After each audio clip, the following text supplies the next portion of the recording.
जैसे ट्रकों के पीछे लिखा रहता ना, बाबे दी फुल कृपा। जी जी जी जी। ऐसे दिल्ली का पूरा प्रेम, पूरा स्नेह, पूरा आशीर्वाद बुजुर्गों का वो नरेंद्र मोदी जी को मिलने वाला। राव इंद्रजीत जी 2013 में बीजेपी में आ गए थे, अब क्या कहेंगे आप? 13 से 24 आ गया, 24 का चुनाव लड़ने जा रहे हैं, तो ये सवालिया निशान जो है वो उचित नहीं है। जो लोग भ्रष्टाचार के विरोध में नारे लगाते हुए सत्ता में आए थे और वो भ्रष्टाचार के कारण जेल में जा रहे हैं और उजागर हो गया है। तिहाड़ का रास्ता कहिए या ईडी के माध्यम से जो घटनाएं वहाँ हुई इनकी सरकार के प्रति, तो इनके पापों के कारण हुई। और मास्टरमाइंड जब ये माना जा रहा है कि मुखिया ही था, मुखिया से बातें हुई, मुखिया के लेवल पर पॉलिसीज तय हुई, तो फिर आप उनको ऐसे, फिर मैं वही सब इस्तेमाल करूंगा कि दूध का धोया, आप कैसे मान सकते हो? 10 का दम दिखाएंगे सब, 10 का 10। पहले पूर्णांक था, आगे भी पूर्णांक होगा। 7 डिकेड तक किसका राज था? कौन लोग थे जिन्होंने किसानों को प्रॉफिटेबल प्राइस नहीं दिया? कौन पार्टी थी जिसने स्वामीनाथन रिपोर्ट को पैरों के नीचे दबा के रखा? कौन सी पार्टी थी जिसने हुड्डा कमेटी की रिपोर्ट को स्वीकार नहीं किया? झूठे हैं, सरासर झूठे। अगर राम मंदिर पे वोटिंग की जरूरत नहीं पड़ी, अगर वोटिंग की जरूरत पड़ती तो हरियाणा के लोग क्या चाहते हैं? उनकी वोट कहाँ पड़े? राम मंदिर बनने के लिए पड़े, वहां नहीं पड़े जहां कांग्रेसियों ने 21 वकील खड़े किए थे।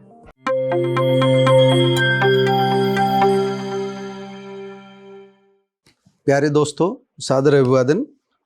साक्षात्कार की कड़ी में आज हमारे साथ मौजूद हैं ओम प्रकाश धनखड़, भारतीय जनता पार्टी के राष्ट्रीय सचिव।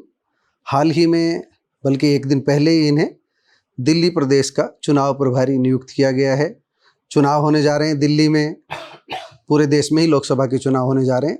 दिल्ली सबसे महत्वपूर्ण मेरी नज़र में इसलिए है कि बहुत ज़्यादा चर्चा में है। दिल्ली के मुख्यमंत्री को जेल में जाना पड़ रहा है और इस समय हाई कोर्ट में कल भी सुनवाई हुई थी और अभी फिर उनकी सुनवाई होनी है। धनखड़ साहब को एक बड़ा चैलेंजिंग राज्य सौंपा गया है। सबसे पहले तो दिल्ली आपको सौंपी गई है। आपको पहले तो नई नियुक्ति पर बधाई, और आपकी टिप्पणी चाहेंगे, दिल्ली को किस रूप में लेते हैं इस चैलेंज को? देखिए, सबसे पहले तो आपने बधाई दी, मैं आपका धन्यवाद करता हूँ। मैं केंद्रीय नेतृत्व ने जो विश्वास जताया है, आदरणीय प्रधानमंत्री नरेंद्र मोदी जी ने, गृह मंत्री आदरणीय अमित शाह जी ने और राष्ट्रीय अध्यक्ष आदरणीय जगत प्रकाश नड्डा जी ने, मैं उन सबका भी आभार व्यक्त करता हूँ। हमेशा मुझे इस बात की खुशी रही है कि काम चुनौतीपूर्ण हो तो आनंददायक होता है। इसलिए चैलेंजेस जिस काम में नहीं होते उस काम में आनंद भी या मज़ा भी कभी नहीं होता, उसमें सुख नहीं मिलता। क्योंकि आप देखिए, बच्चों को अगर ऐसा वीडियो गेम खेलने के लिए देंगे जिसमें कोई चैलेंज नहीं हो तो क्या खेलेंगे? मज़ा नहीं आता है, कोई आनंद नहीं हो सकता। तो आपको चैलेंज है, मज़ा है। पूर्ण काम हमेशा जो है वो अच्छे होते हैं, और इसलिए सबसे पहले जैसे आपने कहा कि काम चुनौतीपूर्ण है, तो वो भी मेरे लिए एक पर्व की तरह से है, एक ऐसा विषय है कि जिसमें कुछ करने की जो है वो आपको दायित्व मिला है, तो उस दायित्व को पूर्णता से निभाना, पूर्णांक देकर निभाना, 10 में से 10 देकर निभाना, वो अपने आप में एक, मैं कहूँगा कि काम करने का, मेहनत करने का एक जज्बा, चैलेंज जो उत्पन्न करते हैं, तो उसके बाद का जो आप मेहनत से जो एक लेवल ऑफ सेटिस्फेक्शन आता है, वो अपने आप में व्यक्ति को खुशी देता है, हर किसी व्यक्ति को खुशी। आपने तो सारे ही राज्य निकट से देखे हैं, भाजपा में, हरियाणा, दिल्ली को आपसे हरियाणा में ज़्यादा सक्रिय रहे, दिल्ली को खूब नज़दीक से देखा है आपने। दिल्ली में अब इंडिया गठबंधन के जो 2 महत्वपूर्ण दल हैं, कांग्रेस और आम आदमी पार्टी, दोनों एक हो चुके हैं और मिलकर चुनाव लड़ रहे हैं। इस चैलेंज को भारतीय जनता पार्टी किस रूप में देखती है? देखिए, सबसे पहले तो मैं जो बात आपने प्रारंभ में शुरू की थी कि बहुत पहले जब मैं विद्यार्थी परिषद में काम करता था, तो हम भाषण सुनते थे। उस समय के जो हमारे मेंटर थे प्रोफेसर बाल आपटे जी, तो कहते थे कि जो लोग भ्रष्टाचार के विरोध में सत्ता में आते हैं, फिर वो भ्रष्टाचार के कारण जेलों में जाते हैं। उस समय की कुछ राजनीतिक घटनाओं को लेकर उन्होंने 90 के डिकेड में, 2000 के डिकेड में ये बातें कही। और आज फिर मैं जो है 2 डिकेड के बाद, 2.5 डिकेड के बाद वैसी घटना को देख रहा हूँ कि जो लोग भ्रष्टाचार के विरोध में नारे लगाते हुए सत्ता में आए थे और वो भ्रष्टाचार के कारण जेल में जा रहे हैं, और उजागर हो गया है, मतलब वो देशव्यापी उजागर हो गया है कि किस प्रकार के घोटाले वो हुए हैं, जिसमें जो सारा मामला इतना संदिग्ध है कि बार बार रखे जाने के बाद भी न्यायालय भी ये मान रहे हैं कि कई सौ करोड़ का मामला है इस सारे मामले में जो है शराब घोटाले में हुआ, और इसी के कारण से मुख्यमंत्री से लेकर मंत्रीगण तक जेल में हैं। तो ऐसा बहुत पहले एक बार मैं कहूँगा कि भ्रष्टाचार का एक आलम ऐसा था देश में, एक मौका ऐसा था कि आपको ध्यान होगा कि अदालतों में ही रोजाना जो है सरकार, उस समय की कांग्रेस की सरकारें खड़ी रहती थी, एक दौर ऐसा चला था।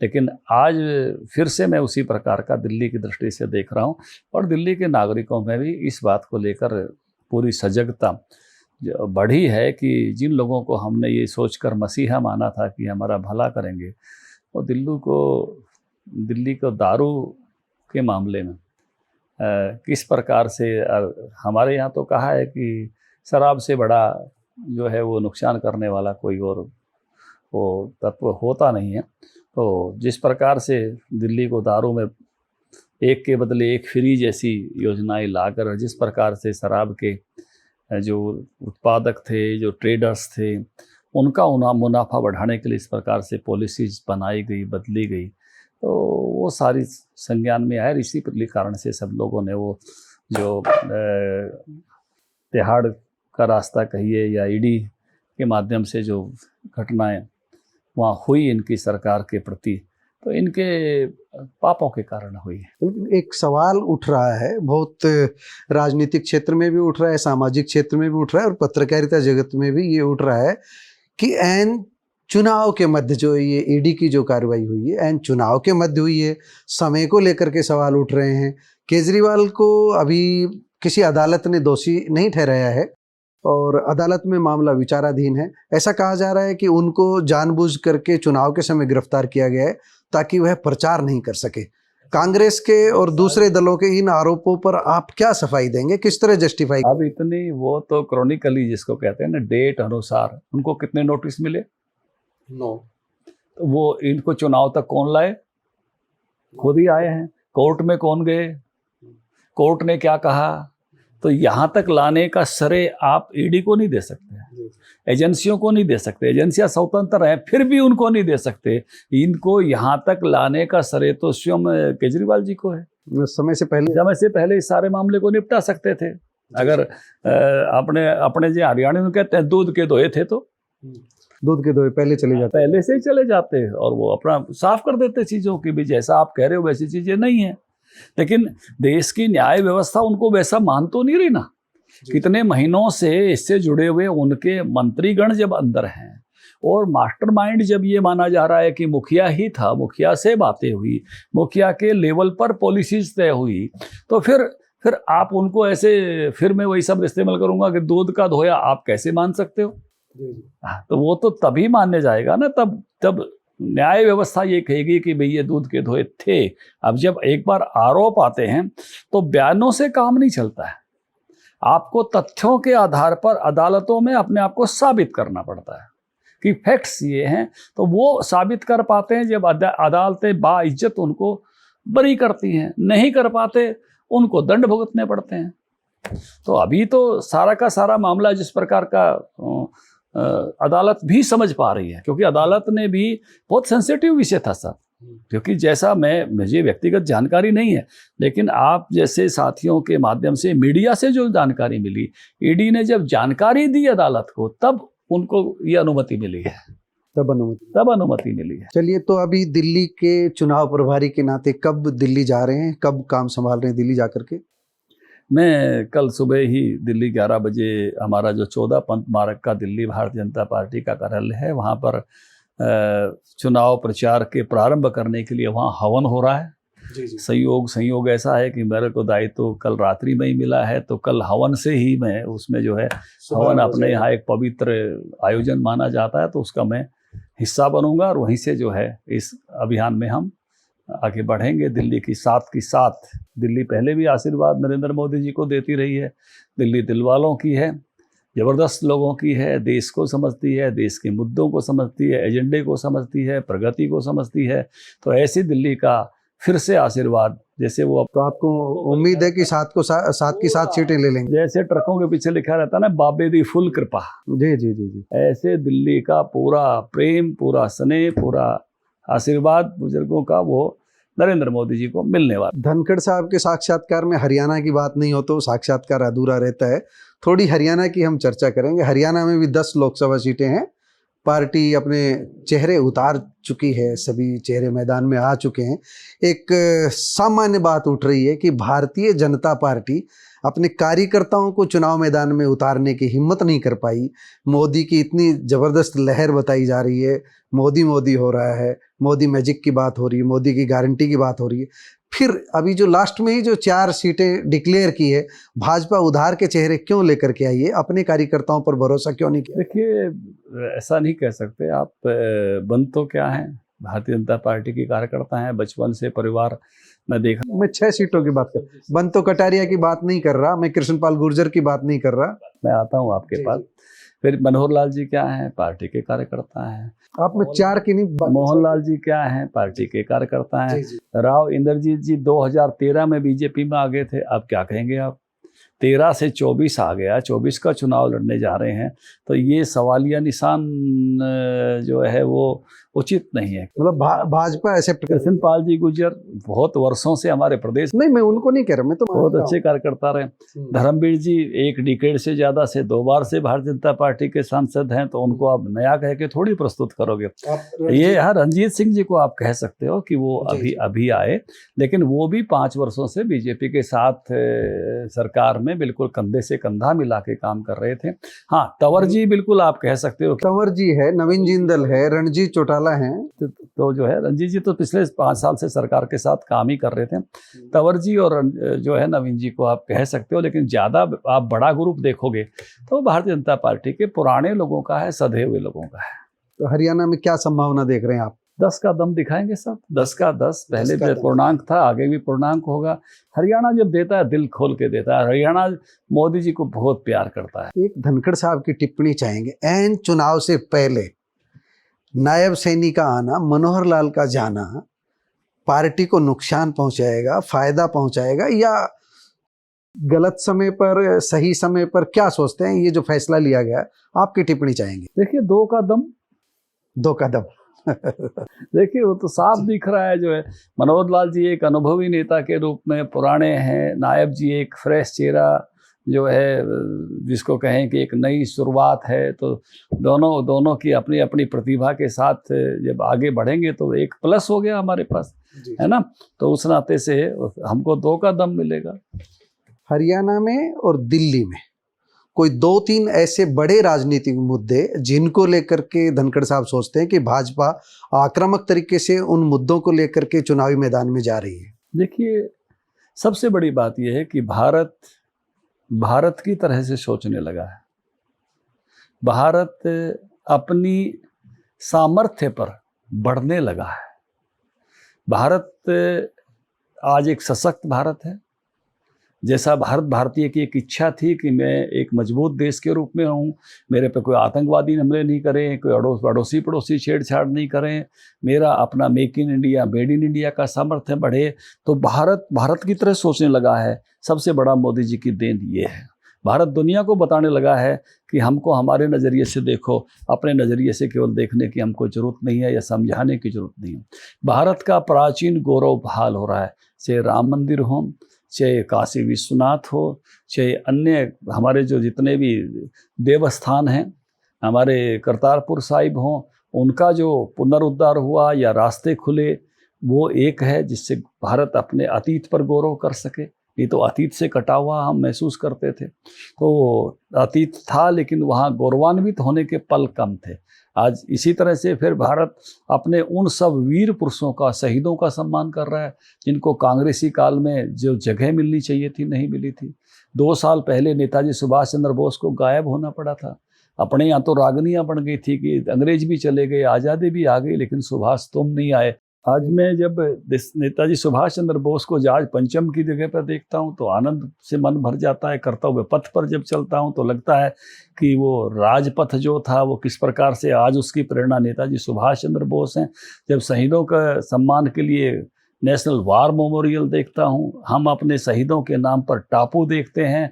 तो जिन वीरों को छाया में रखा गया, कुछ अपने ही कुछ लोगों को बढ़ाती रही कांग्रेस, उन सब के जब नाम उस प्रकार से एयरपोर्टों पर देखता हूँ, जब मैं जाता हूँ रायपुर तो स्वामी विवेकानंद एयरपोर्ट है, मैं नागपुर जाता हूँ तो बाबा साहब भीमराव अम्बेडकर है, अंडमान निकोबार जाते हैं तो विनायक दामोदर सावर एयरपोर्ट है, गुवाहाटी जाते हैं तो लोकप्रिय गोपीनाथ बारदोलई, चंडीगढ़ शहीद आजम भगत सिंह, मुंबई छत्रपति शिवाजी, कलकत्ता जो है नेताजी सुभाष चंद्र बोस, आमोसी चौधरी चरण सिंह, अयोध्या महर्षि वाल्मीकि। दिल जो है वो एक कमल की तरह से समग्रता में देखते हैं। नहीं तो इन्होंने ऐसा देश बनाने की कोशिश की थी कि इंदिरा गांधी एयरपोर्ट पे चढ़ जाओ, राजीव गांधी पे उतर जाओ, बाकियों के नाम डम डम, सांता क्रूज, आमोसी नाम ही नहीं धरते थे सब।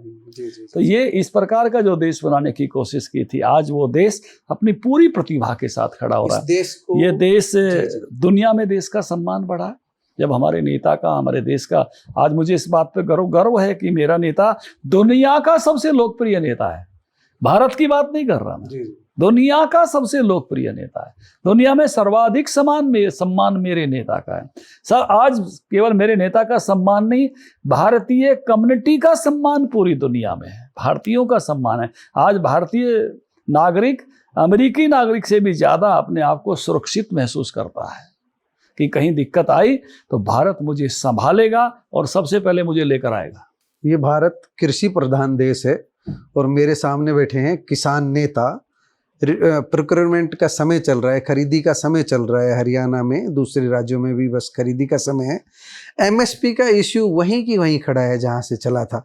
एमएसपी की गारंटी भाजपा सरकार, मोदी सरकार क्यों नहीं दे पा रही? क्या वजह है? राहुल गांधी बार बार एमएसपी की गारंटी का वादा कर रहे हैं कि हम सत्ता में आएंगे तो एमएसपी की गारंटी देंगे। भाजपा सरकार ऐसा क्यों नहीं कर पाती? दो बातें हैं। एक बात तो कांग्रेस की बात तो छोड़ दीजिए आप। वर्षों तक किसका राज था? 60 डिकेड तक किसका राज था? कौन लोग थे जिन्होंने किसानों को प्रॉफिटेबल प्राइस नहीं दिया? कौन पार्टी थी जिसने स्वामीनाथन रिपोर्ट को पैरों के नीचे दबा के रखा? कौन सी पार्टी जिसने हुड्डा कमेटी की रिपोर्ट को स्वीकार नहीं किया? झूठे हैं, सरासर झूठे। कभी इन्होंने किसान सम्मान निधि दी थी क्या? कभी किसानों के लिए फसल बीमा लेकर आए थे क्या? ये 2.5 रुपए के चेक देने वाले लोग झूठ के सिवा कुछ नहीं बोलते। भारतीय जनता पार्टी की सरकार है जो हरियाणा में 14 फसलों को एमएसपी पर खरीदती है। नहीं खरीदती तो भावांतर भरपाई देती है। फसलों के लिए भी, छोटी फसलों के लिए भी भावांतर भरपाई देती है। मुझे गर्व है इस नाते से कि हम A2+FL स्वामीनाथन का रिपोर्ट इम्प्लीमेंटेशन अपनी सरकार से करा पाए, उसके लिए लड़े भी और सरकार से इम्प्लीमेंट भी करा पाए। किसान सम्मान निधि सरकार में चल रही है। तो ये जो बदलाव है खेती के लिए, ये मोदी जी जो करके अपने समय में लाए हैं, मुझे लगता है कि कांग्रेस का पिछला कितना ही समय आप देखेंगे इस प्रकार के कोई बदलाव उनके समय में नहीं थे। ये तो केवल और केवल सत्ता के लिए बोलने वाले लोग हैं। जब सत्ता में बैठते हैं तो इनका व्यवहार बिल्कुल अलग किस्म का होता है। तो इस नाते सर मैं कहना चाहता हूँ आपको, देखिए हरियाणा के लोग बहुत देशभक्त हैं। वो ये जानते हैं कि आने वाले समय में कुछ ऐसी चीज़ें आने वाली हैं जो देश को बहुत आगे बढ़ाएंगे। अब आर्टिकल 370 अभी टूटा, पूरे हरियाणा में खुशी की लहर थी ना। 10 की 10 वोट आर्टिकल 370 तोड़ने में लगी। क्या हरियाणा का कोई नागरिक चाहता कि उनकी कोई वोट आर्टिकल 370 के विपरीत पड़ती? कोई हरियाणा का नहीं चाहता। इसलिए हरियाणा का हर नागरिक गौरवान्वित है। हमारी 10 की 10, अगर राम मंदिर पे वोटिंग की जरूरत नहीं पड़ी, अगर वोटिंग की जरूरत पड़ती तो हरियाणा के लोग क्या चाहते? उनकी वोट कहाँ पड़े? राम मंदिर बनने के लिए पड़े, वहां नहीं पड़े जहां कांग्रेसियों ने 21 वकील खड़े किए थे। तो ये जो इनका चाल चरित्र चेहरा है ना कांग्रेस का, उसको जानते हैं। आने वाला समय भारत का समय है और भारत में बड़े बदलाव होंगे अगले 5 साल में। और हरियाणा की 10 की 10 सीटों के जो मतदाता हैं उन बड़े बदलावों का हिस्सा बनना चाहते हैं कि किस प्रकार से उनके हलके की वोट मोदी जी के साथ खड़ी हो। ये वक्त है चुनाव का। आपका बहुत बहुत धन्यवाद धनखड़ साहब, आपने हमको समय दिया। आपके लिए शुभकामनाएं। मैं भी आपका, महेश जी, आपकी पूरी टीम का, आपके चैनल का आभार व्यक्त करता हूँ। आप बहुत अच्छा जो है परिश्रम के साथ इस काम कर रहे हैं और आपका परिश्रम जो है वो एक बड़े हिस्से के हरियाणा को, जो मैं कहूँगा कि वो प्रभावित करता है। धन्यवाद।